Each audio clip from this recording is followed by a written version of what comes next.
A lot of people in the West watching this incredible event on October 7th, this massacre of hundreds of civilians, 1,200 people killed on that day, plus about 250 people taken hostage. And people were watching this saying, what are they thinking? I mean, this was clearly some kind of miscalculation. No one, of course, could support the kind of atrocities we'd seen on October 7th. I think that 4 months in, it seems pretty clear that they understood things about the West that many Westerners didn't understand. I think that the idea that they miscalculated was a bit facile. I think that they understand something deep about the world that we have learned in the past 4 months, but which they clearly knew on October 7th.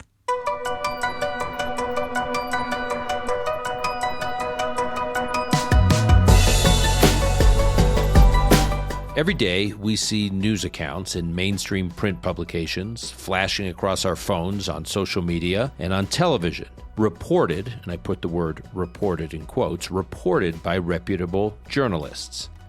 There's typically one frame for all of these stories. That is, in one sentence, the post-October 7th war is a story about Gazan Palestinians as the victims of Israel. I mean, to give one recent example, during the early morning of February 12th, Israel rescued two Israeli hostages, 60-year-old Fernando Simon Marman and 70-year-old Luis Har. Marman and Har had been kidnapped from kibbutz Nir Yitzchak on October 7th. The IDF, the Shin Bet, and special police forces rescued these two innocent men from a building in Rafah in southern Gaza. Rafah, the place that the international community has been lecturing Israel that they cannot wage military action.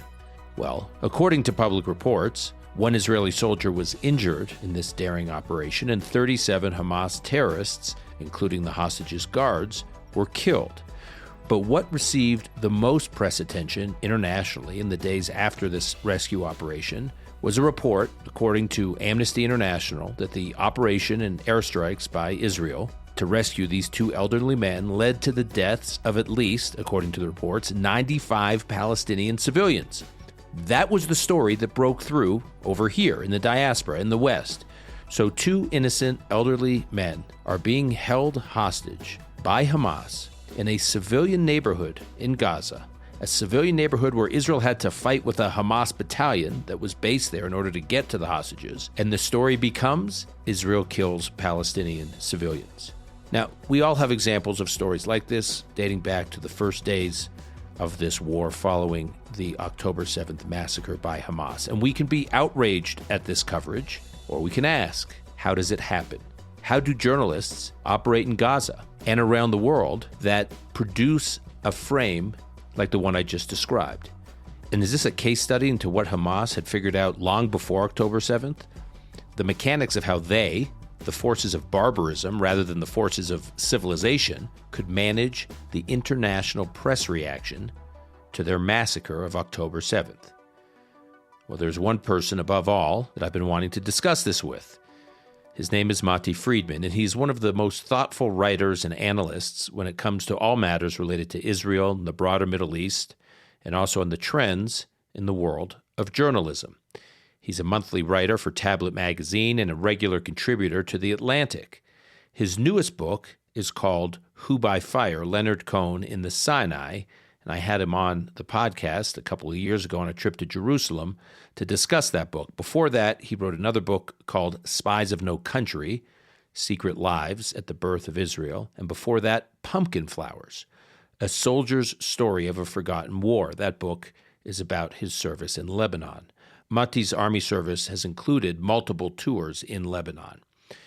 His work as a reporter has taken him from Israel to Lebanon, Morocco, Moscow, the Caucasus, and Washington, D.C. He's a former Associated Press correspondent and an essayist for the New York Times opinion section. But it was his time covering Hamas's takeover of Gaza that led Matti to study with great detail the mechanics of how Hamas manipulates the media, NGOs, the international community, and any stakeholder that does business or government work of some sort in Gaza.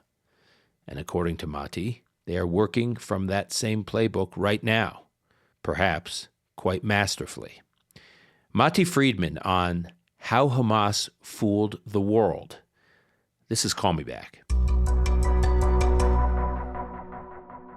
And I am pleased to welcome back to this podcast my longtime friend, Matti Friedman, who joins us from Jerusalem. In fact, the last time I was with Matti was in Jerusalem when we recorded an episode about his terrific book, which was, in many respects, a simpler time. And now we are in anything but a simple time. Matti, thanks for being with us. Hi, Dan. So, Matti, this piece you wrote for the Free Press called The Wisdom of Hamas, I read and I got a hold of you. It really shook me for a variety of reasons, not the least of which is I feel like this piece was actually here in 2023 when you published this piece, was a sequel to your 2014 tablet piece about your experience covering Hamas in Gaza and understanding the model for how the Western press covers Hamas, which I want to get to momentarily. But before we do, I just want to quote from your piece here. You wrote, "In many ways, Hamas understood the world better than we Israelis did. The men who came across the border and those who sent them may have grasped the current state of the West better than many Westerners. More than anything, they understood the war they're fighting when many of us didn't and still don't." So what do you mean by that? What did Hamas get that the Israelis didn't? Yeah, not just the Israelis. I think a lot of people in the West watching this incredible event on October 7th, this massacre of hundreds of civilians, about 1,200 people ultimately killed on that day, plus about 250 people taken hostage. And people were watching this saying, what are they thinking? I mean, this was clearly some kind of miscalculation, because what this is going to do is draw an incredible Israeli response. The world at the time seemed to be pretty staunchly on Israel's side. No one, of course, could support the kind of atrocities we'd seen on October 7th. And this was being discussed as a miscalculation by Hamas. If you look at the coverage in the first few days after the attack, the word miscalculation recurs. Meaning in the press coverage, it was all about Hamas's miscalculation. The smart set over here on my side of the world was, they've overshot. They don't understand what they've gotten themselves into. And what you're saying is they knew exactly what they were getting themselves into. I think that 4 months in, it seems pretty clear that they understood things about the West that many Westerners didn't understand. And that became clear very quickly. I think that the appearance of anti-Israel demonstrations immediately after the Hamas attack, on the same day, in fact, on October 7th, there were already demonstrations against Israel. It's very strange that an attack against Jews, in fact, the most costly attack on Jews since the Holocaust, ends up eliciting very fierce demonstrations against Jews. Now, that's very mysterious. You'd think that the demonstrations would be against the perpetrators of the attack, and that didn't happen. And I think that Hamas understood that the media response to this was a very short period of initial sympathy, followed by an intense moral critique of Israel's response. The international community, the organs of the United Nations, the NGO world, human rights organizations, which you would expect to understand the kind of violation of human rights that occurred on October 7th, they, within a week or two are back into their customary critique of Israel. And Hamas understood that all of this would happen. Hamas understood that after an initial period of sympathy, the criticism would be directed at Israel. And the organs of the international community, whether it's the UN, whether it's the NGOs, or whether it's the press, would be focused on restraining Israel's response, which would mean that Hamas would ultimately be able to weather the Israeli response, remain on its feet at the end of the war, and declare victory. Why do they think that? Because that has happened repeatedly in the past in the smaller wars that have led up to this one. So I think that the idea that they miscalculated was a bit facile. I think that they understand something deep about the world that we have learned in the past 4 months, but which they clearly knew on October 7th. I just want to take issue with that because I, full disclosure, was one of those people who on October 7th, in the immediate days after October 7th, thought, okay, now the world is finally going to see what Israel is dealing with in Hamas, because unlike the previous conflicts, unlike, May of 2021, unlike 2018, unlike 2014, unlike, we can go back through all these skirmishes between Hamas and Israel. Many of them were awful, but they were skirmishes. They didn't have the civilizational struggle element to them that this one seemed to have. They didn't have the barbarism that this one had. They didn't have the mutilation and the dismembering and the live burning of Israeli innocents, the raping, the sexual assault as a military campaign tool. They didn't have the unbelievable brutality towards children And then obviously the kidnapping of massive numbers of just the most vulnerable people. The taking hostage of Israeli soldiers is awful, but then taking hostage of a Holocaust survivor in her mid-80s and of little kids, of a 9-month-old baby, and all broadcast. They wanted the world, it seems, to see all this. They had their GoPro cameras and they wanted everything telegraphed. So I actually felt, Matti, this was different. And that sadly, tragically, thanks to the depths that Hamas was willing to go in this war, unlike it seemed that they were not willing to go in previous wars, and the fact that they wanted it all, available at a theater near you, so to speak, that everyone could view it, it did feel different. By the way, when I say full disclosure, right, because I feel like an idiot, because I said, okay, now everyone's going to see what Israel's dealing with. And then I watched the outrage in the West. In my own city, in New York City, I saw the outrage being directed not at the people who did these things, not at Hamas, but the outrage was being directed at Jews for objecting to being slaughtered. So I am victim to exactly what you're describing, but I still feel like this was different. So one could understand why we thought they may have overshot. Absolutely. I mean, I think that was quite a logical conclusion. And if I didn't know the world of the international press from the inside, I spent about 6 years as a reporter and editor for the AP here in Jerusalem, and kind of got an insider's view of the world, not just of the Western press, but of the whole international world that really generates the news story from here. And again, it's the world of the press, of big NGOs like Human Rights Watch and Amnesty, the United Nations, the diplomatic corps, the European diplomatic corps to some extent. If I didn't know that world quite well, and if I hadn't had the experience of trying to cover these events for a big Western news organization, I would have concluded what you concluded, which is that now it's going to be very clear not only what Israel faces now, but what Israel has always been facing. Because if you understand what happened on October 7th, I think you get a pretty clear picture, for example, of why there is a military occupation in the West Bank. The reason that there's a military occupation in the West Bank is because Israelis are afraid that if we cede territory to the Palestinians, this is what's going to happen. And the fear is based on our experience in the years 2000 to 2004, the years of the Second Intifada, where the most left-wing government Israel had ever elected ended up being on the receiving end of the worst wave of terrorism that we'd ever experienced. So, my 30 years or so in Israel and my time in the press showed me that expectation that now people will see is an expectation that will never be realized. One of the moments for me was 9/11, which you certainly remember. It's the middle of the Second Intifada. So Israel's in this wave of suicide bombings and attacks that ultimately killed more than 1,000 Israelis. And in the middle of all this, America is hit with a spectacular suicide attack coming out of the same ideology, coming out of the same part of the world. And many of us said, okay, now everyone is going to get it. And that's not what happened. And in fact, fast forward 20 years and we can see that the forces that generated 9/11 and that generated the suicide bombings of the early aughts and that generated October 7th, in some bizarre way, those circles are more popular in parts of the West than Israel is. So obviously there's some deep and complicated and disturbing mechanism at play here. That's one that I think Hamas is more closely attuned to than many rational observers are.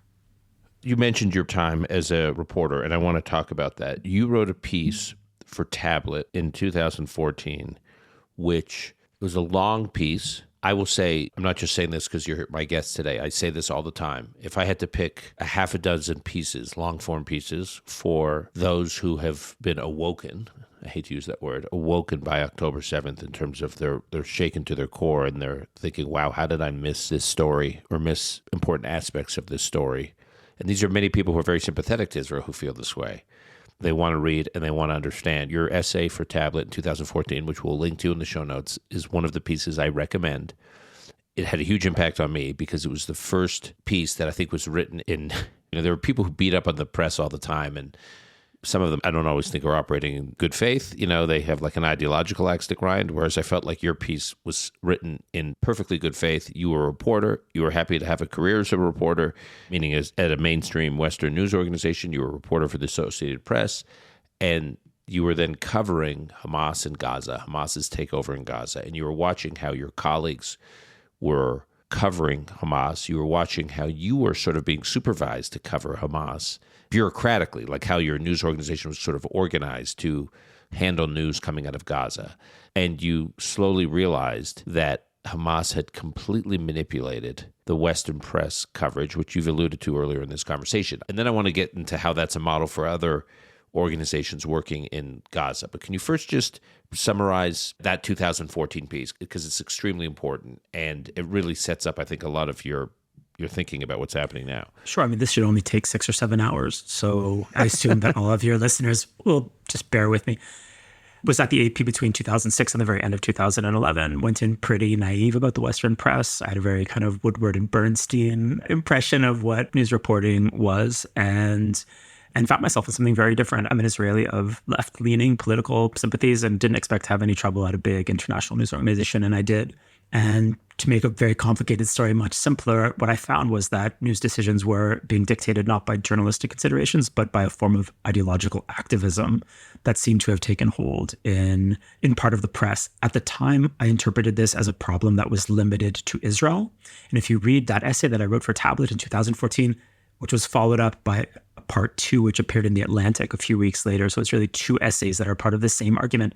If you read those essays, you'll see that I'm very focused on Israel. I didn't yet understand that this was a much broader phenomenon. And it took a few years to really grasp that the move of the press corps to a kind of ideological activism was something that was happening across the board. And we really saw it in the 2016 election. And we've seen it since then. I mean, now it's really hard to find any journalism that isn't a form of ideological activism on the left or the right. And at the time, I didn't quite get that. And I was just focused on the events that I had seen in my bureau, which were events which were representative of something broader that had happened in the press here. And I felt that I was being asked to write a story that wasn't true, that the considerations that my superiors were using to decide what should be covered and how were decisions that were unrelated to the facts of the story I was supposed to be covering, that they were connected to some very strange ideological fantasy that was being dictated mainly by editors from the United States. And I just couldn't hack it. After a while, I left at the end of 2011 and struck it on my own and tried to detail those experiences in writing a few times, not just to blow off steam, but to explain to consumers of news that what they're getting is not what they think. What you're getting when you read a lot of news coverage, not all, but a lot of news coverage is not a description of reality. It's rather a kind of political campaign that's designed to sway you to the right political conclusion. And that's not only true of Israel. We can think of many other examples, but Israel is certainly one example, and it's a prominent example because of how heavily the story is covered. I've written this numerous times, but when I was at the AP, we had 40 full-time news staffers covering this story, which is Israel and the Palestinians. It's about 14 million, 15 million people on a piece of land that is 1/100th of 1% of the surface of the world and 1/5 of 1% of the landmass of the Arab world. We're talking about a very small place. And we had more people here than we had in China at the time. That's a country of 1.3 billion people. We had more people here than we had in all of the countries of sub-Saharan Africa combined. Meaning you had more journalists for the AP covering the story than you had covering China. At that time, that's right. This is between 2006 and the very end of 2011. We had more people here than we had in all 50-something countries of sub-Saharan Africa combined. And this was the AP's biggest international bureau at the time. And the AP is the world's biggest news organization, according to the AP. So we're talking about a story that gets massive amounts of coverage, which makes it a very prominent example of what's gone wrong in the press. But the problem is not limited to Israel. And what we're seeing now with the coverage of the October 7th and post-October 7th story, if we can call it coverage, because a lot of it isn't really coverage, but it's a broader ecosystem. It's coming not just out of one bureau. It's not coming just from the press. It's coming from the academy.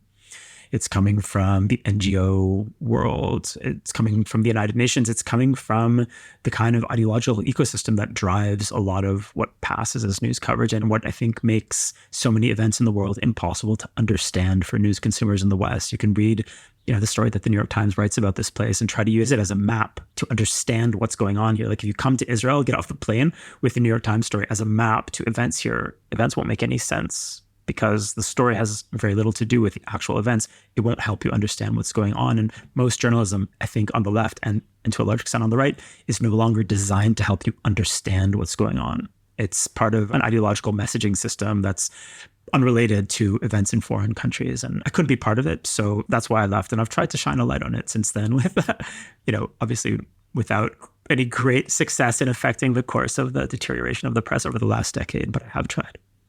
So I take the disproportionate number of people covering the story, But again, if these people saw what you and I saw on 2000 and in October of 2023, on October 7th, just the images and the depravity of the approach to warfare, a lot of people covering it shouldn't detract from what's happening right in front of their eyes. So how does that change?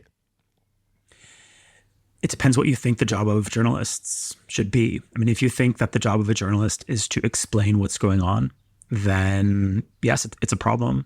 If you think that the job of a journalist is actually to fight for justice using coverage, that news coverage is actually a weapon in a fight to make the world better, then you make different choices of what stories to cover and how to present it. So, if you look at October 7th, through our eyes, we see an act of medieval barbarism that is, carried out by a group of religious fanatics who have their own ideology, which they're quite open and honest about, I guess you could say, to their credit, but which is very far from any liberal Western values that we're familiar with. And it seems like a pretty clear-cut example of a very regressive and violent force attacking a democratic country, murdering civilians, raping women, kidnapping children. And it seems fairly clear-cut. It seems obvious that the military of that country is going to have to do what it can to eliminate the threat. And it doesn't seem necessarily that complicated. But if you think that news coverage is actually a kind of parable about oppression, and that in this story,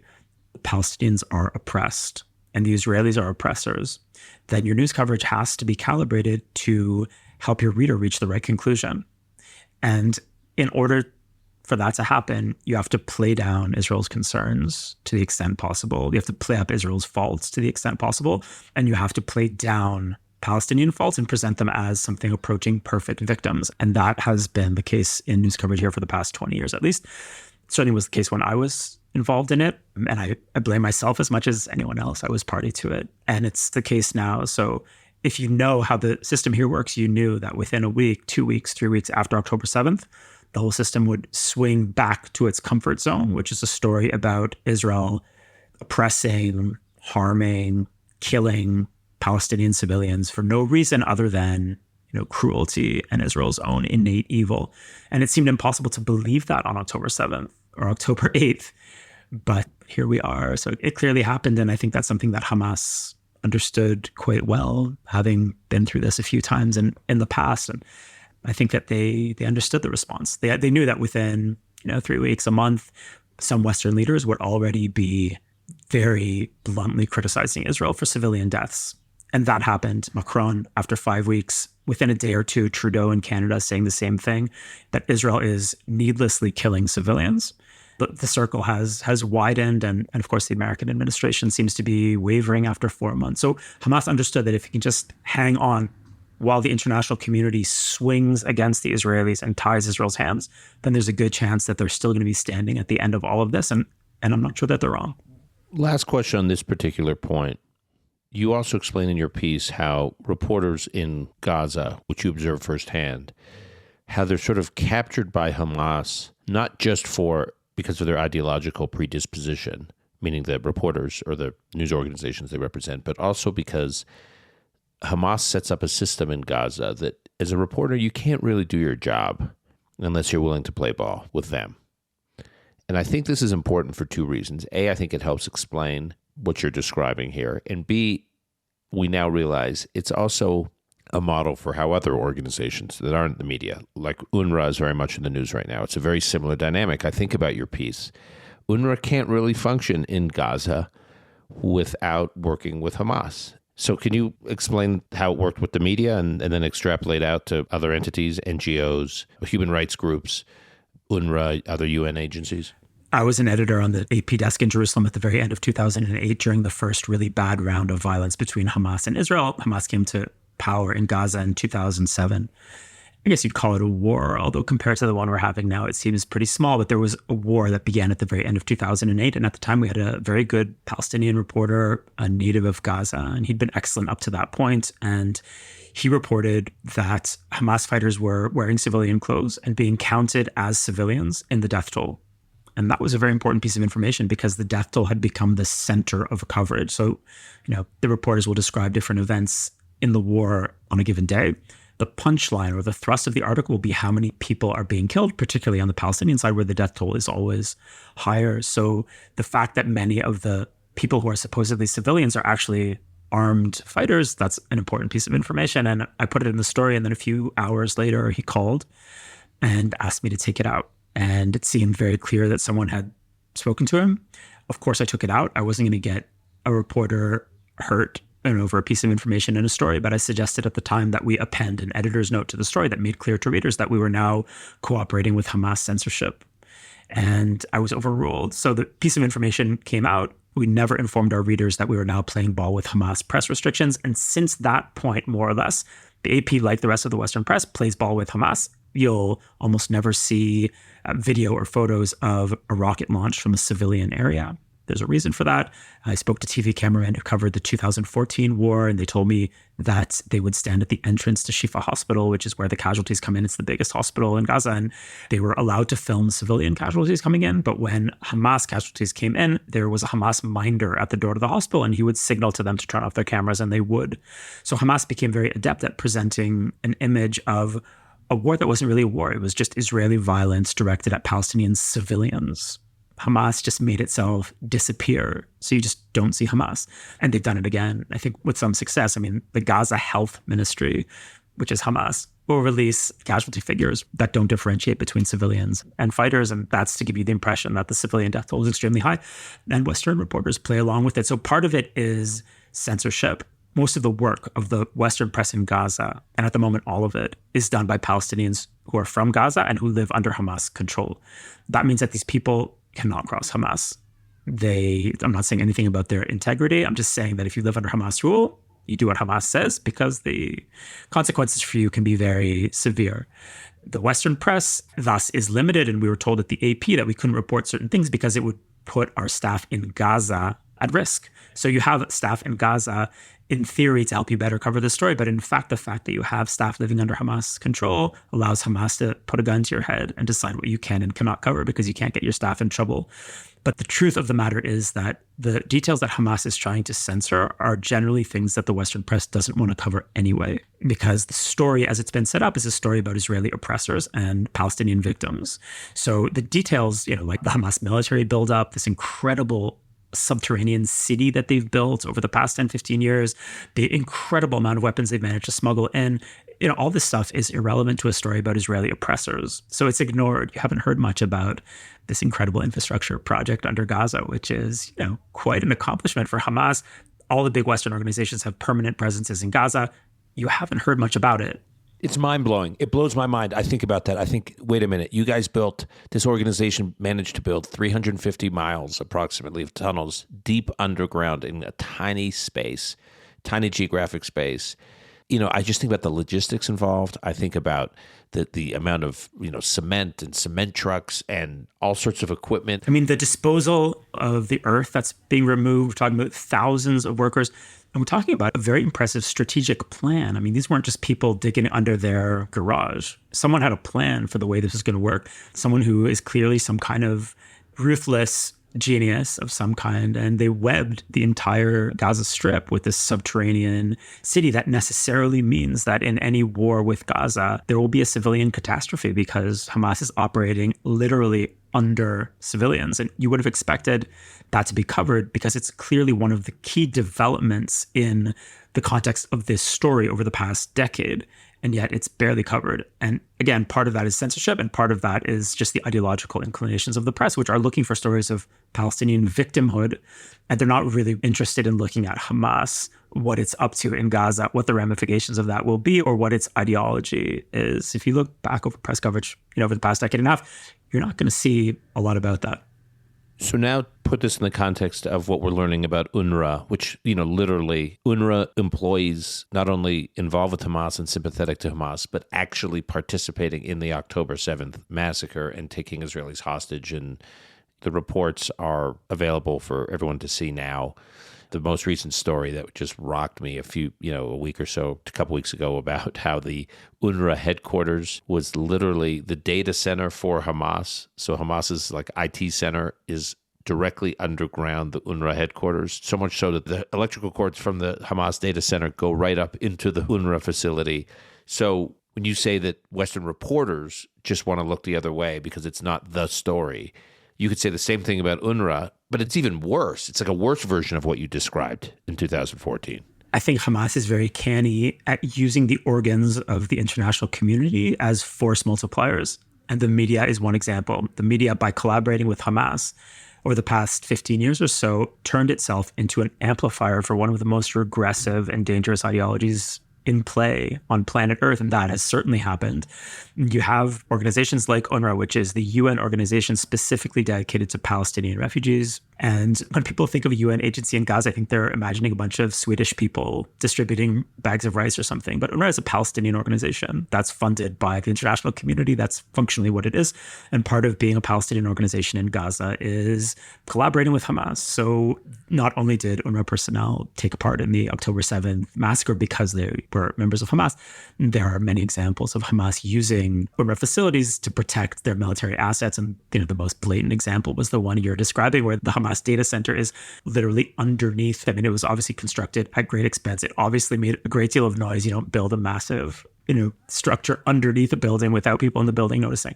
They ran the cables, as you mentioned, from upstairs to downstairs, and it was all very blatant. And not only did the UN turn a blind eye or actively cooperate with it, but of course the press, which you'd expect to be covering the UN, also somehow missed it. Very interesting. So you have the story in Gaza, which is basically not being reported. The only safe story for reporters to cover is a story of Palestinian victimhood. Hamas will let you cover that. Politically, it's the right story to cover because it'll fit in with the prevalent ideologies on the left, which is the world that generates most of the reporters.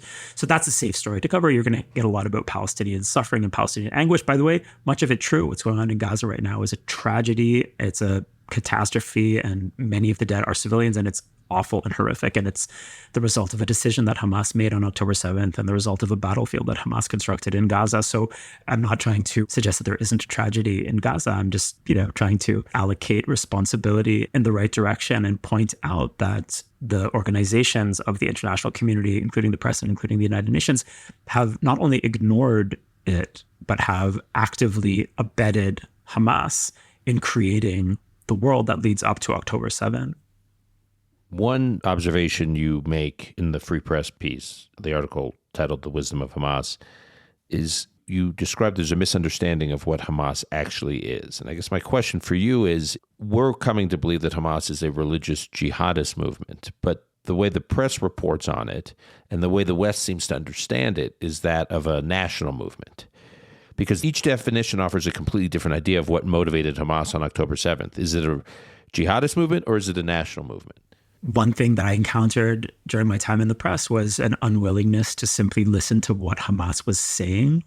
One of the admirable things about Hamas is that they say what they mean, and all you have to do is listen. So, for example, when Hamas won the Palestinian election in 2006, it was a good time to profile Hamas and explain what this group was, which seemed to be the most popular faction among Palestinians. And Hamas is, has helpfully provided us with its founding charter, which explains exactly what it is. And the charter is a fascinating document that's drawn in parts from the protocols of the Elders of Zion. And it explains that Hamas is at war with Jews, not with the state of Israel, that Jews are responsible not just for both world wars, but for the French Revolution and the Russian Revolution, and that they operate using the media, they operate using B'nai B'rith, and they operate using the Rotary Club. This is such an amazing quote you wrote here in the piece. When I was a reporter for an international news agency at the time of the Hamas takeover in Gaza in 2007, I discovered that it was impolitic to mention what Hamas clearly announced in its founding charter from 1998, namely that, quote, our struggle against the Jews is very great and very serious, and the Jews were behind the French Revolution, the Communist Revolution, and most of the revolutions we heard and hear about here and there. With their money, they formed secret societies such as Freemasons, Rotary Clubs, the Lions, and others in different parts of the world for the purpose of sabotaging societies and achieving Zionist interests. So I actually had never seen that language. That was like an earlier iteration of the Hamas charter, I guess. But they're fixated on basically Jewish country clubs in suburban areas of the Midwest in the United States. And rightly so. The ideology presented in the charter and presented by Hamas leaders when they're speaking is very clearly a religious ideology that sees Jews as a kind of cosmic evil and that believes itself to be channeling the word of God. They think that the sovereignty of non-Muslims in this part of the world is forbidden and that anything is permissible to reverse it. Jews need to be murdered until Jewish sovereignty is dissolved. And the charter says all of this, and Hamas leaders said and say all of this quite openly. This isn't about creating a Palestinian state, certainly not one alongside Israel. It's about Islam. And this is an Islamic movement that believes itself to be listening to God and serving his will. And I think that's easier for religious people to understand than for very secular people. So sometimes when I explain this kind of stuff to people who grew up with scripture at home, people who are believing Christians, people who come from religious Jewish homes, it's not that hard for them to understand because you grew up with the idea that God is speaking to us through holy texts, and we try to understand God's will and we try to perform his will, whatever it takes. And that's what Hamas is saying. They're not saying we want some kind of rational solution to the Israeli-Palestinian conflict that allows people to move on with their lives.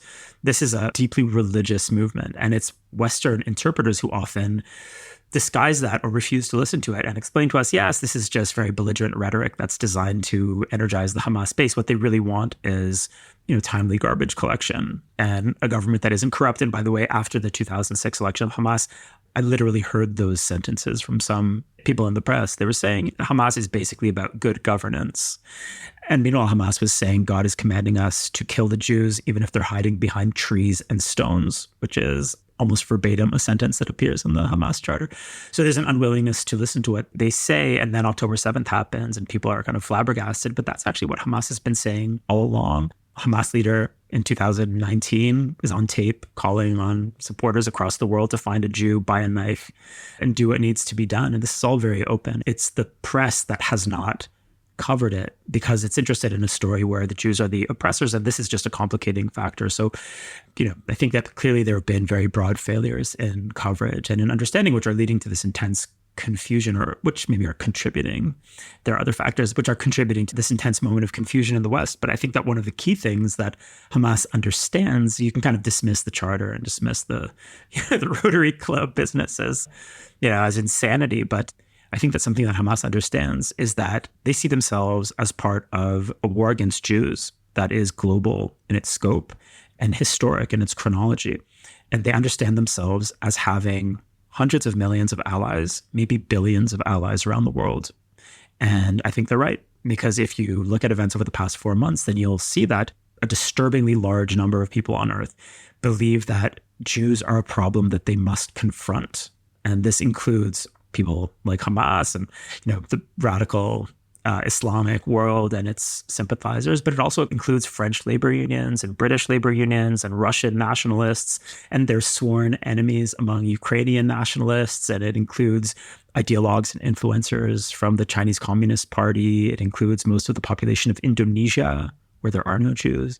And it seems to be a sentiment that is prevalent across large swaths of the globe. And I think that Jewish people like me have not really wanted to look that in the face. And if you grew up in a nice city in the late 90s, like I did, I grew up in Toronto, and you could dismiss all of this as the fevered memories of your grandparents. And, on occasion you'd see a swastika spray painted on a gravestone somewhere, or, some boycott of Israel, or someone would say something off color, and you would just dismiss it as being unrelated data points, maybe holdovers from a different time. What's clear now is that these are indicators of a very powerful and popular ideology that brings together vast numbers of people from very different backgrounds in very different parts of the world. And Hamas knows that because they operate in that world. So they understand that if they attack Jews on October 7th, a lot of people are going to applaud it. And we're kind of flabbergasted by it. We couldn't understand why on October 7th, the Hamas attack triggers protests against Jews. That surprised us, but it didn't surprise Hamas. Last question for you, Matti. You recently wrote a piece, also for the Free Press, just a couple weeks ago, called "What If the Real War in Israel Hasn't Even Started?" That's the title of the piece. Take the current war with Hamas and multiply it by 10. That's what war with Hezbollah would look like. And Israelis are not asking if it will begin, but when. I don't want to get into the whole possibility of a war with Hezbollah. Maybe we'll have you back on to have a separate conversation about it. But what you're just describing about Hamas, do you think the same thing applies to Hezbollah? That it is also a global religious movement rather than an organization that was created just for the purpose of the social welfare of the people it serves and for some kind of national self-determination, although I don't even know what their national self-determination would be because they're Shiite Muslims that exist in Lebanon and other parts of the Levant in the Middle East. They don't pretend to have claims on what is today Israel. So is Hezbollah just another version of what you're describing with regard to Hamas? Well, first of all, I hope we never have a chance to have that conversation. And I hope it's never necessary. And I also apologize for writing very dark articles recently. I wish we could, meet to discuss something more cheerful. But Hezbollah, like Hamas, is very open about what it is. Hezbollah means the party of God. That's what it means in Arabic. And Hezbollah is an arm of the Iranian Revolutionary Guards and part of the Islamic Revolution that's represented by the Islamic Republic in Iran. And, they don't claim to be out for, a rational solution to the problems of the Middle East. They certainly don't claim to be out for democracy and liberalism. They believe that they are serving the will of God and that the will of God is for this part of the world, if not the entire world, to come under the rule of Islam. And Israel is really a symbol of what they hate because it's a non-Muslim power in a part of the world that they interpret as being theirs. It's a liberal country. It's a country where women have rights, where gay people have equality. And all of this is anathema to them. So they're very open about it. If you listen to what they say in Arabic and often in English, they're very clear about what they're up to and what they want. And I don't blame them. I don't think they're hiding who they are. I blame Western observers for creating a fictional story about what's going on here. The idea that there's an Israeli-Palestinian conflict and that's the story here is fiction. A fiction that's designed to create an easily comprehensible news story. Most of Israel's wars have not been fought against Palestinians. Israel's fought wars against Syrians and Egyptians and Jordanians and others. And Israel's most potent enemy at the moment is Iran, of course, and those forces are not Palestinian. So clearly there's a regional conflict going on here that isn't an Israeli-Palestinian conflict, and that's the way Israelis see it. I mean, if you're a Jew whose grandparents had to run away from Yemen, for example, came to Israel, and now you're on the northern border fighting Hezbollah, which are Shia Muslims from Lebanon, are you engaged in an Israeli-Palestinian conflict? Your story is about the Middle East. Your story is about a Jewish minority in the Middle East being forced from its ancestral homes and driven back to the national homeland where we kind of set up shop in the late 40s and 50s and try to hack out a space for us in the Middle East as 6 million Jews living among 300 million Arab Muslims and about 2 billion Muslims. And that's the way Israelis see it. And the story that we're facing right now is a story of Iranian encirclement of Israel using proxies. We have Hezbollah in Lebanon. We have Iranian forces on our northeastern border with Syria. We have Iranian forces just over Jordanian territory in Iraq. We have an Iranian proxy in Yemen that is attacking shipping in the Red Sea and shooting at our southernmost city, which is Eilat. So we have a Middle East that's being shaped by the rise of Iranian power. And if you say that to a consumer of Western news coverage, they're kind of bewildered. They look at you like they've never heard any of this before because they're being told some story about Israeli oppressors and Palestinian victims. And it's not that there's nothing to that story. It's not that it's a complete invention. It's just that it won't help you understand the broader sweep of events in the Middle East. And I think anyone hoping to understand this place needs to zoom out and look at what's going on across the region and not be seduced by a simple and mostly fictional story about good and evil. All right, Matti, we will leave it there. I can attest to the fact that you don't only write about darkness, even though you have been writing about darkness. I referenced your book when I brought you into the conversation called Who by Fire, Leonard Cohen in the Sinai, which was published 2 years ago. Does that sound right? Man, anything that happened before October 7th is very, very blurry. I feel like since October 7th, we're all living in 3-day weeks. Everything is yesterday, today, and tomorrow. So trying to understand way out into the future, way in the past is very hard. But it's an excellent book. It is certainly not dark. It's very moving and deep and illuminating about a person and his role in a time that is Leonard Cohen's role in a time and a place that I didn't know much about. You and I had a conversation about when I was in Jerusalem soon after the book came out. We will link to it in the show notes just so people don't come away from this conversation thinking that you just live in this in this orbit of incredible darkness, although it is a dark time. Matti, thanks for this. I hope to have you back on soon. This was a very important conversation for people to understand the forces that are actually shaping what we are seeing and understanding, which is, to your point, Hamas certainly had this figured out before we did. Thanks for coming on. Thank you so much for having me.